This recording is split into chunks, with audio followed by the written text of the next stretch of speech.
Hi friends, मैं परविंदर कारी। Friends, आज की ये हमारी वीडियो जो हमारी बुक समरी चल रही है atomic habits by James clear, उसके चैप्टर 12 की है। वैसे अगर आपने नोट किया हो, अगर आपने अब तक की वीडियोस देखी हैं, तो मैं कोशिश ये कर रहा हूँ कि इस तरह से इस पूरी सीरीज को तैयार करूँ कि अगर आप पूरी वीडियोस भी ना देखें चैप्टर बाय चैप्टर, बीच में भी अगर कुछ देखते हैं तो भी आपको बहुत फायदा होगा। काफ़ी चीज़ें मैं रिपीट भी कर रहा हूँ। तो चलिए करते हैं चैप्टर 12 को शुरू। The law of least effort, सबसे कम मेहनत करनी है। फ्रेंड्स, मैंने कहीं एक इंटरव्यू देखा था मार्क जकरबर्ग का। उसमें उनकी प्रायोरिटी है, जब वो फेसबुक में या मेटा में जब अपॉइंटमेंट करते हैं तो उनकी प्रायोरिटी है कि वो आलसी लोगों को लेते हैं। आलसी लोगों को क्यों? क्योंकि आलसी लोग हर काम को करने का एक शॉर्टकट निकाल लेते हैं।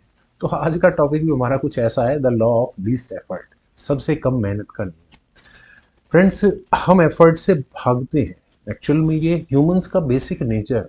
जेम्स क्लियर कहते हैं कि बिहेवियर चेंज सिर्फ मोटिवेशन पर डिपेंड नहीं करता। हमारा वो बिहेवियर जीतता है जो आसान होता है, क्योंकि ऐसा हमारी सोच में आत्मसात है। यहाँ जेम्स क्लियर एक प्रिंसिपल देते हैं, we gravitate towards the option that requires the least amount of work. हमारा ब्रेन एनर्जी बचाकर चलने के लिए बना है। ऐसा क्यों? क्योंकि ये इवोल्यूशनरी मैकेनिज्म है। हम अक्सर वो चुनते हैं जो फास्ट हो, कन्वीनियंट हो और लो फ्रिक्शन वाला हो। जस्ट सिंपल एग्जांपल के लिए, सोशल मीडिया खोलना आसान लगता है, इजी एंटरटेनमेंट है। लेकिन वहीं दूसरी तरफ बुक पढ़ना एफर्टफुल है, आपको पेशेंस चाहिए। एक किताब खत्म करने के लिए आपको कम से कम 300 350 पेज की किताब है, एक महीना कम से कम आपको चाहिए। आपको खाना खाना है, रेडीमेड फूड है, एकदम लिया खा लिया। लेकिन अगर आपको हेल्दी खाना खाना है, थोड़ा एफर्ट लगेगा, बनाना भी पड़ेगा। यानी हमारा ब्रेन कहता है जो इजी है वो रिपीट होगा, जो मुश्किल है उसे हमारा ब्रेन अवॉइड करेगा। The three layers of behaviour energy. Friends, किसी भी बिहेवियर में तीन तरह की एनर्जी होती है: मेंटल एफर्ट, फिजिकल एफर्ट और इमोशनल एफर्ट। मेंटल एफर्ट से मतलब हो गया फोकस, थिंकिंग, प्लानिंग, ये मेंटल एफर्ट का पार्ट हो गया। फिजिकल एफर्ट की बात करें, समझ चुके होंगे, मूवमेंट, एक्शन, काम करना। और वहीं इमोशनल एफर्ट का माने हुआ करेज, आपकी हिम्मत, आपकी फीलिंग्स। फ्रेंड्स, ब्रेन आपसे सबसे पहले यही सवाल पूछता है कि मिनिमम एफर्ट में मैक्सिमम रिजल्ट कहाँ मिलेगा। यही रीजन है, अगर हेल्दी और अनहेल्दी ऑप्शंस हैं हमारे सामने, तो हम तुरंत ही अनहेल्दी को पिक करेंगे, क्योंकि वहां फ्रिक्शन कम है। The law of least effort and habit loop. Habit हमेशा उस रास्ते को फॉलो करती है जिसमें रेजिस्टेंस कम हो। सिंपल पानी की तरह, पानी हमेशा वहीं से बहेगा जहां कम से कम रेजिस्टेंस हो। ह्यूमन बिहेवियर भी सेम है। अगर किसी हैबिट तक पहुंचने में स्टेप्स ज्यादा है, तो ऑब्वियस है रेजिस्टेंस बहुत बढ़ जाएगी और इवेंचुअली क्या होगा, हैबिट हमारी कोलैप्स फेल कर जाएगी। रिड्यूस फ्रिक्शन, गुड हैबिट्स को आसान बनाने का तरीका। जेम्स क्लियर का सबसे प्रैक्टिकल रूल यही है: increase friction for bad habits, decrease friction for good habits. Good habit बिल्कुल कन्वीनियंट होनी चाहिए और बैड हैबिट्स हमारे लिए इनकन्वीनियंट होनी चाहिए। जैसे कि अगर आपको बुक रीडिंग का शौक है या पढ़ना चाहते हैं लेकिन शुरू नहीं कर पाते, तो क्या करें फ्रिक्शन कम करने के लिए? अपनी किताब को टेबल के सामने, अपने नज़रों के सामने रखें, टेबल के पास रखें। आप नहीं तो थोड़ी देर में आप किताब उठा ही देंगे।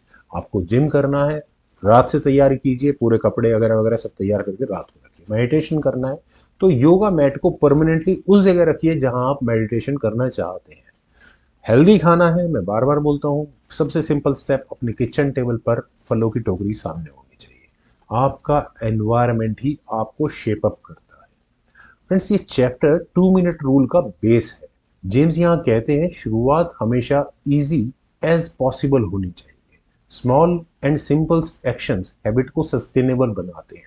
जैसे कि रीडिंग में आपको एक पेज डेली पढ़ना ही है, 5 मिनट आपको वॉक करनी ही है, एक्सरसाइज करनी है तो कुछ पुशअप्स 5-10 आपको करनी ही है। बहुत से बच्चे क्या करते हैं, एक वर्ड इंग्लिश का उन्हें डेली सीखना ही होता है। लो फ्रिक्शन एंट्री लेवल पर, इसका मतलब आपकी कंसिस्टेंसी काफी लंबे समय तक चलने वाली है। Prime the environment strategy. Friends, environment design habit success का सबसे बड़ा सीक्रेट है। मैं बार बार उन्हीं एग्जाम्पल्स को रिपीट कर रहा हूँ। जैसे अगर आप गिटार सीखना चाहते हैं तो गिटार कवर में नहीं होना चाहिए, आपके सामने होना चाहिए। टीवी, आप लोगों की आदत होती है, मेरी भी उनमें से है कि टीवी को बार बार बस स्क्रॉल करते रहो। तो टीवी रिमोट को अपने से दूर रखें और उसका प्लग बंद रखें। बेडरूम सिर्फ एक पर्पस सोने के लिए होना चाहिए, अगर आपको ढंग की नींद लेनी है तो। ऑफिस, अगर आपको काम अच्छे से करना है, आपका डेस्क बिल्कुल साफ मिलना चाहिए। जेम्स क्लियर कहते हैं environment is the invisible hand that shapes human behaviour. अगर चीजें सामने होंगी तो रिएक्शन खुद ब खुद हो जाएगा। Automate good habits. Friends, automation friction को नियरली जीरो कर देता है और हैबिट लाइफ टाइम तक टिकती है। अब इसके एग्जाम्पल बहुत हो सकते हैं कि आप अपनी हैबिट को ऑटोमेट कैसे करें। आजकल मोबाइल का, खैर स्मार्टफोन्स का ज़माना है, तो ऑटो पेइंग ऐप बहुत आती है, मैं खुद यूज़ करता हूँ बिल पेज करने के लिए। आप अगर हाइड्रेटेड रखना चाहते हैं अपनी बॉडी को, तो पानी की बोतल साथ में रखिए। आप इसमें एक काम ज़रूर कर सकते हैं कि मशीन आपके लिए काम करे, आपकी हैबिट को मोटिवेट करने के लिए, और हैबिट अपने आप ऑटोमेटिक बनती चली जाएगी। Home mapping technique. Friends, James clear बहुत अच्छा सजेशन है उनका यहाँ पर कि घर को गोल बेस्ड जोन में डिवाइड करो।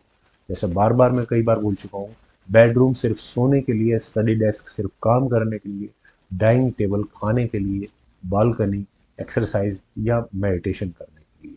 और अगर हर जगह स्पेसिफिक बिहेवियर असाइन है तो कंफ्यूजन और डिस्ट्रक्शन कम होगा। मल्टीपर्पस रूम्स हमेशा मैसी हैबिट्स क्रिएट करते हैं। बहुत से लोगों की शिकायत होती है उन्हें रात को नींद नहीं आती।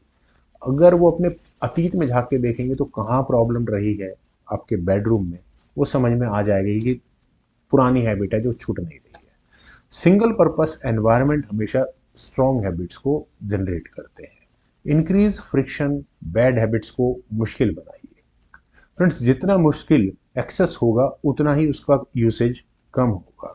अगर आपको सोशल मीडिया कम देखना है तो ऐप को कम से कम होम स्क्रीन से हटा दीजिए और लॉग आउट भी रखिए ताकि बार बार आपको लॉग इन करना पड़े। टीवी कम देखना है, प्लग निकाल दो, रिमोट दूर रख दो। स्मोकिंग रोकनी है तो एस्ट्रे सामने से हटा दो ताकि क्यों ही ना आए, और अगर हो सके तो उसे खरीदना भी डिफिकल्ट कर दो। एक्स्ट्रा जितने आप एक्स्ट्रा स्टेप्स बढ़ाएंगे इन सब बैड हैबिट्स में, उतना टेम्पटेशन आपका लोअर होता चला जाएगा। Good habit should be default. Default option वही होता है जिसे आपका ब्रेन बिना सोचे समझे मान लेता है। आप डिफॉल्ट सेटिंग को कंट्रोल कर सकते हैं। जैसे कि आप अपने बटुए में एक लिमिटेड कैश अमाउंट रख सकते हैं अगर आपको पता है कि मैं अनकंट्रोल्ड बाइंग करता हूँ तो। पानी की बोतल हमेशा साथ रख सकते हैं अगर आपको हाइड्रेटेड रहना है। वर्क टेबल पर फ़ोन नहीं होना चाहिए। आपने वीडियोज़ में मुझे देखा होगा, बार बार मैं कई बार फ़ोन चेक करता हूँ तो मुझे समझ में आ चुका है कि वर्क टेबल पर फ़ोन नहीं होना चाहिए। फ्रेंड्स, जेम्स क्लियर एक बहुत स्ट्रांग पंच लाइन देते हैं। People think they lack motivation, but what they really lack is clarity and convenience. Motivation temporary है, सिस्टम परमानेंट है। अगर सिस्टम इजी है तो हैबिट बनेगी, और अगर सिस्टम मुश्किल है तो हैबिट टूट जाएगी। Decision fatigue and habit difficulty. Friends, जब आपके पास ऑप्शंस बहुत ज़्यादा होती हैं तो डिसीजन लेना मुश्किल होता है। आपके दिमाग में फ्रिक्शन बढ़ेगा और आप जो हैबिट बनाना चाह रहे हैं वो आपकी कोलैप्स फील कर जाएगी। इसलिए ऑप्शन को सिंप्लीफाई रखें, हैबिट्स को ऑटो पायलट पर डालें, जिससे आपका सोचना कम होगा, एक्शंस आपके ज़्यादा होंगे। तो फ्रेंड्स, ये था चैप्टर 12 का एक छोटा सा समराइजेशन, और मैं फिर दोबारा कहूँगा कि ये बुक आप लोगों के लिए मस्ट रीड है। और उम्मीद है मेरी इस छोटी सी प्रेजेंटेशन से आप मोटिवेट होंगे बुक रीडिंग के लिए। तो आप लोग वीडियो को लाइक, शेयर और कमेंट सेक्शन में मुझे ज़रूर बताएं कि मैं नेक्स्ट बुक कौन सी आप लोगों के लिए लेकर आऊँ। तब तक के लिए thank you for watching and bye for now.